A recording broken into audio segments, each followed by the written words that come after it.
Thanks, yes. Hello, my name's Joel. What's your name? I heard Ted, I think, in there, right? Hey, I'm here to talk to you about being a ballerina.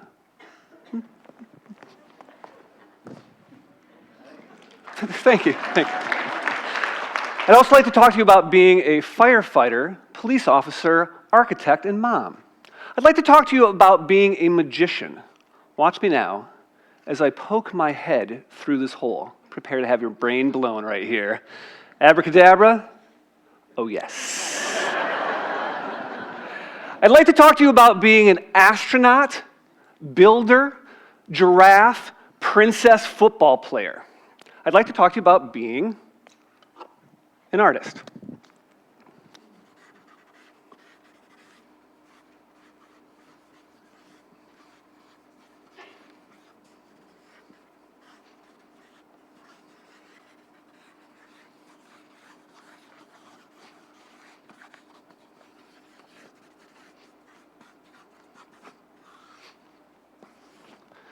And finally, I'd like to talk to you about being a linguist. This is, of course, a bilingual lion.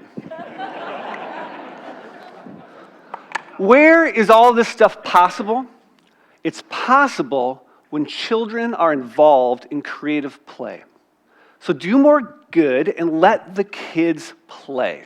Now listen, I'm not talking about this from the point of view of a social scientist, although I will say there's tons of great studies out there about this, and if you want to see more of the data, go ahead and do the Google on that one, okay?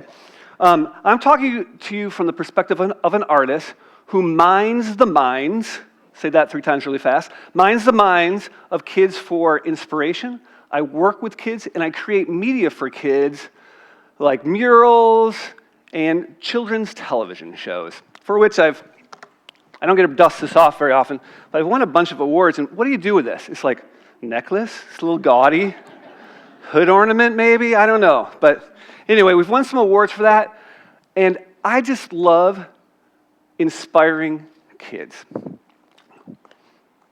But now here's my soapbox. It's Lever 2000.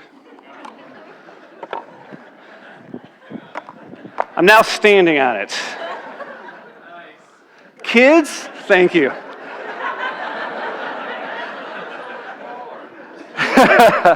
Kids need more hands-on creative play in their lives, both at home and at school. We need to create space for kids to play, and we need to participate and even model play for them.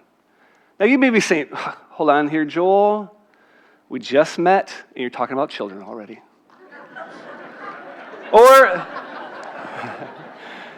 Or you might be saying, hey, I'm at a TED event. This is all about innovation. I'm a business guy. I'm here to work on some solutions for my business. Well, let's just say that this feeds into the long view of your business, okay? You want innovators tomorrow? Kids need to be playing creatively today. And I'm happy to say a few speakers from now, you're going to hear that very, very well spoken. Better than what I just did right there. I just want to talk about play, so here we go. Play is good. That's what I want to start with. So come with me to my childhood, to the backyard. We had the sweetest sandbox in the neighborhood, maybe in the city of Holland. All the kids came over, and we had a great time creating these castles and whole civilizations, and then peopling them with army men, and then destroying that civilization. And it was a lot of fun. But let me talk to you also about some of the things that were going on there. We were using our imaginations. We were using communication as we had to work out the ground rules for how that civilization was going to run. We were using negotiation as you were trying to work out getting the cool army man with a big bazooka and not getting the guy that's just standing there with a walkie-talkie. That guy's good for nothing in army world. And we had the joy of celebration when at the end of every great sandbox episode, out came the hose. And we flooded the whole thing. We'd have the great flood of 72, 73, 74, on it went. Did anyone have the great flood in their sandbox? It's the best part. Thank you. great character development was happening as a result of creative play. All right, now come with me to last fall. I'm now an adult, sort of, and I'm playing with my 3-year-old daughter, who every day we're playing make-believe things. And specifically this fall, we were playing doctor. We had this little toy doctor kit, and we put the little plastic thing around my arm and take my blood pressure, put the little battery-controlled stethoscope to hear the heartbeat, which is the same as the heartbeat of every other stuffed animal you put it to. And I got lots of shots everywhere you can imagine. Okay, hold on to that thought for a second. I want to share a quote by a guy I call St. Fred. You might know him as the Reverend Mr. Rogers. Play gives children a chance to practice what they are learning. They have to play with what they know to be true in order to find out more, and then they can use what they learn in new forms of play. Let me say that another way. Kids understand their world through creative play. Now, what was happening in our house was we were having some health issues with our daughter. We had a couple trips in the ambulance, a couple days at the children's hospital. Just want you to know everything's okay. But at the time, it was scary. And my daughter used creative play to process her world. She also used creative play to try on the role of doctor, of nurse, of technician, imagining the possibilities for the future. Play is good. Do more good. Let the kids play. Now, we seem to be okay with that for preschool kids, right? It's okay when the preschool kid gets out the costume box, puts it on, and you're going to the grocery store in the tiger tutu cowgirl shoes that she's in. This has happened. I've done this, okay? We've been there. It's okay, but then the culture seems to take over and shove creative play out. So my next thought is we need to create space for our kids to keep playing past preschool as they get older and older and older, both at home and at school. All right, so let's talk about home.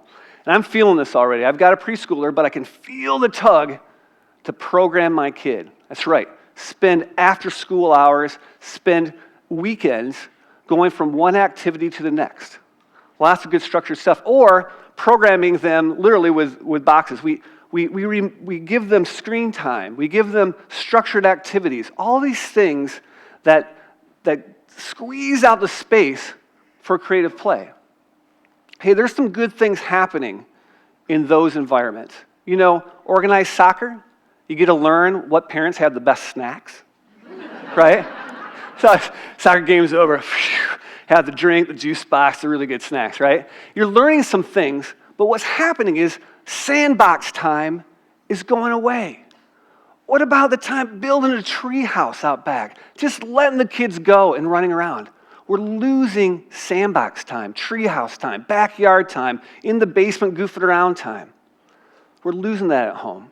Let me appeal to you. Do more good. Create some space for the kids in your life. Okay, now we get to school. Did you know that in states around our great nation, recess is being diminished or eliminated? Even eliminated. What's going on there? That playtime is going away. And lots of creative time even within the classroom is going away. Why is that? I've got a riddle for you. Why did the chicken cross the road? Because the test told him to. Ooh, the test. Right? You all hear about teaching to the test. I want to give you another. Here's a study. I'm just going to sum it up. From the Robert Wood Johnson Foundation. There's all of these studies out there. Here's one of them that shows that recess is good for you, that playtime, creative time is good for kids. It helps learning. And yet, the culture is shoving it out. Recess, creative time is good for you. We need to create space for that to happen.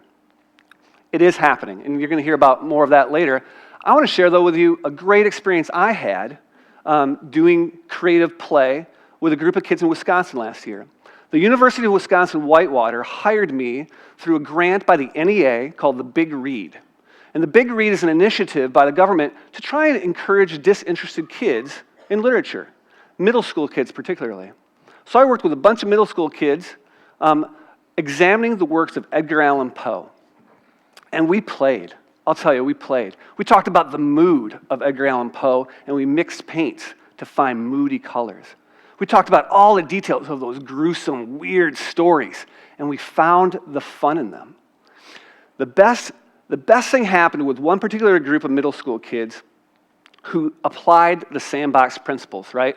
Laid out a huge sheet of paper, and based on the story they were working on, they drew an illustration together, mapping out what a future painting would look like, all at once. A dozen kids negotiating, communicating, working it out, collaborating, creating this image. I came in then and I saw what they did, and I had a big canvas, and I said, hey, great, let's play around with that. Hey, why don't you just start putting it up there, just slap some paint on. Don't worry, this isn't a finished painting. This is fun, let's play. So we took their ideas, and I encouraged them just to play and put the colors up there, keeping in mind these moods. They added some details from other stories that weren't even their assignment. It was great. I then went in and added a few lines. I'm talking a line here, a line there, a highlight. And that's the result. Isn't that awesome? That's a bunch of middle school kids that painted that in, planned that out, charted it out, painted it. I came in and added the highlight lines to pull it together. And those of you that know my artwork can see that. It's like, oh, that looks like one of your paintings, Joel. Well, guess what? That's 10% of my painting. And 90% of a bunch of middle school kids playing creatively together and learning while they go. So do more kids, do more good, and create some space for our kids to play at home and at school. So finally, you have to play too. You can tell I'm a playful guy. I don't have any problem sort of playing with kids. I like it. But here's my challenge. And we've got lots of challenges today, right? This hopefully is the funnest one, right? The easiest one to do. Play with your kids. Encourage them to play. Create the space for them. Now, I did this. I took it to a little different level by creating this children's television show called Come On Over that actually embodies the idea of creative play. You know, there's a movement in entertainment today for kids it's really educationally driven. Some really good stuff. You know, you can see all over PBS the science stuff from Curious George and all that. You can see it woven in there. I like it. But in the arts, in the really creative area, it's regressed to what are called make and do shows. So you have these hosts that say, do A, and then do B, and then do C, and then you get this thing that's supposed to be creative that looks like the lousy version of the thing that the host made. So, you know, that's what it sort of is, right? It's not creative. So I created a show that just modeled creativity. We made it right here in West Michigan. And let me see if I've got any of those. And we did shows on the topic of aluminum foil. 25 minutes playing with aluminum foil.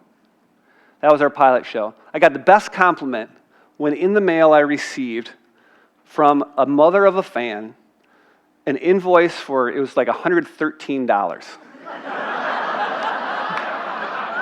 And it was all the aluminum foil she had bought over the last few months. It was, how great is that? And I got other things in the mail, pictures of families who had created these great tinfoil creations. They didn't look anything like the ones we had made on the show. That's the whole point. They saw creative play modeled for them, and they went out and just did it. That's moving towards innovation.